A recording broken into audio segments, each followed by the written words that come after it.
Ready na. Ayun, so welcome to 1, 2, 3.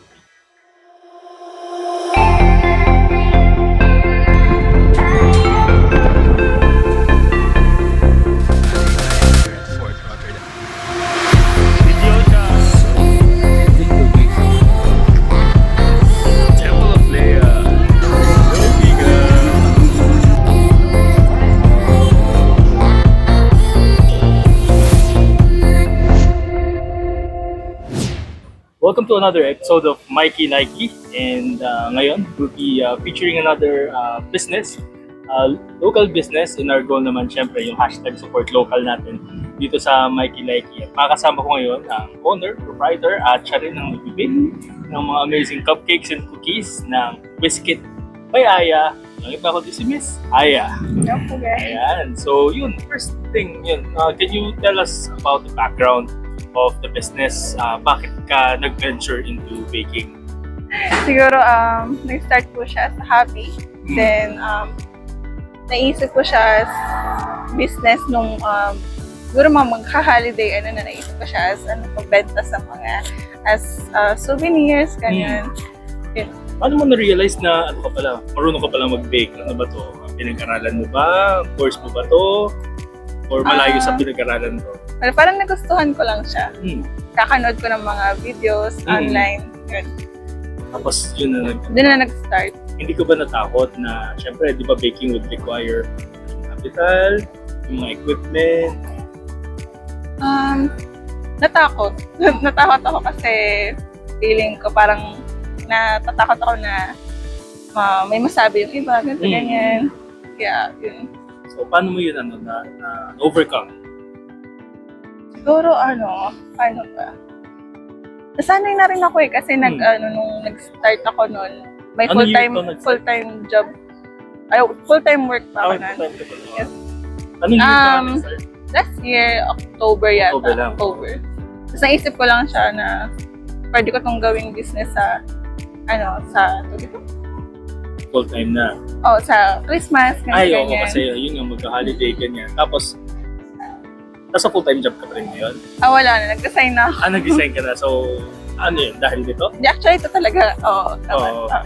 So, bakit? I mean, saan nang galing yung lakas ng loob na, sige, iiwan ko na yung full-time job ko, mag-business na ako, knowing na sa simula, takot ka, syempre. Pag napapagod kasi ako mag-bake after ng work. Kaya ganun, parang mas nagugustuhan ko rin na mag-bake lang Kumbaga parang full-time. nakasagabal yung work sa... Hindi naman sa gano'n. Pero Parang mas, syempre, kapag kasi nag-work ka, babiyahe ka pa, ganyan, parang nauubos yung oras, mo, energy. yung energy sa Rewarding naman para sa'yo. Kumbaga, sige, kaya ko nang ilalakas ng loob ko na to kasi kaya naman kahit na hindi ako working full-time. Tsaka, pag naririnig ko yung mga comments ng iba na okay siya, yung mga positive comments.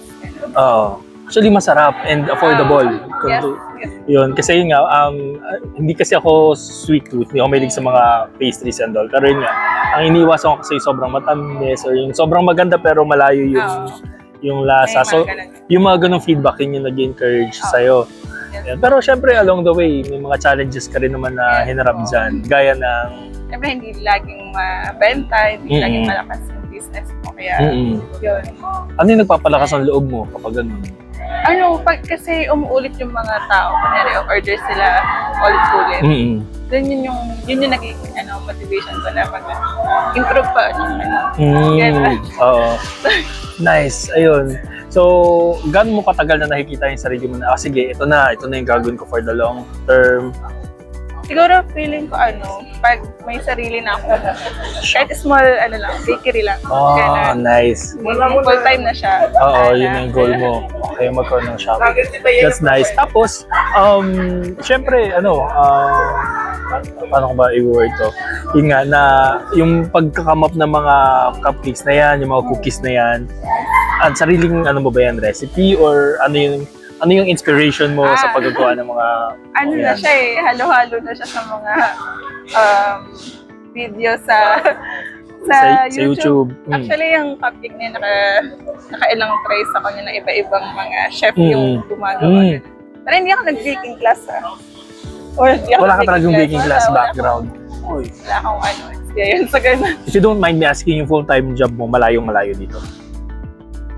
Ano siya, sa office ako Office Sa work talaga. accounting. Oh, okay. From accounting work to being in the kitchen at nagbe-bake, di ba? Pero wala yun. Yun nga, na parang masasabi mo ba na, syempre yun nga, yung pagod, alam mo yun na, syempre minsan, hindi seasonal siya, so may mga times na, okay, wala kang order. Pero kapag naman ka meron, yung blessing, sunod-sunod, paano mo pinapalakas yung sarili mo ng gano'n?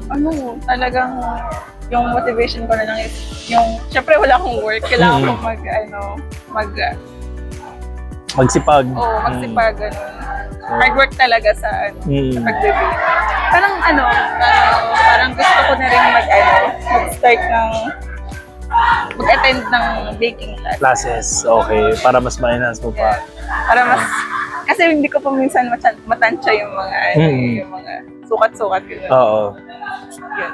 So, in the long run, yun yung nakikita mo yung sarili mo na, sige, magkakaroon mo kung sarili kong bake shop, tapos ito na yung full-time na magiging. Yes. So, may kilala na yung Whiskey by Aya. So, ayun. So, paano yun? Saan kasama ka nagbebenta ngayon? Saan yung mga gustong umorders? Saan sila pwede mag-reach out? Message lang po kayo sa Whiskey by Aya or personal message sa akin. Ira Balbak po sa Facebook. Lagyan natin sa Facebook pa link. lang ako available. Hindi lang ako sa Instagram. Okay lang yan. TikTok wala.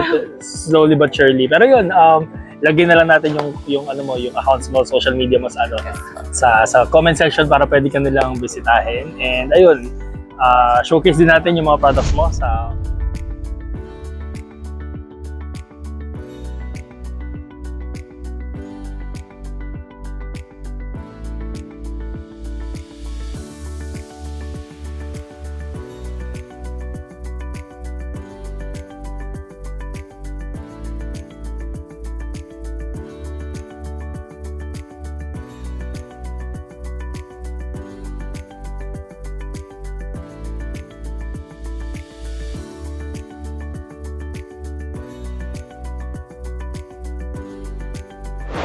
Thank you so much, Miss Aya, for Whiskey Day, for your time. And ayun, uli, imbitahin na lang natin yung audience natin.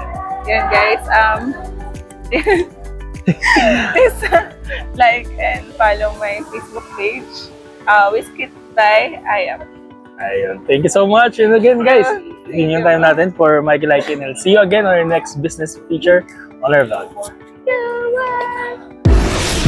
Hi Mikey Liker, thanks for watching this video and don't forget to subscribe, hit the bell icon and like this video. See you on the next!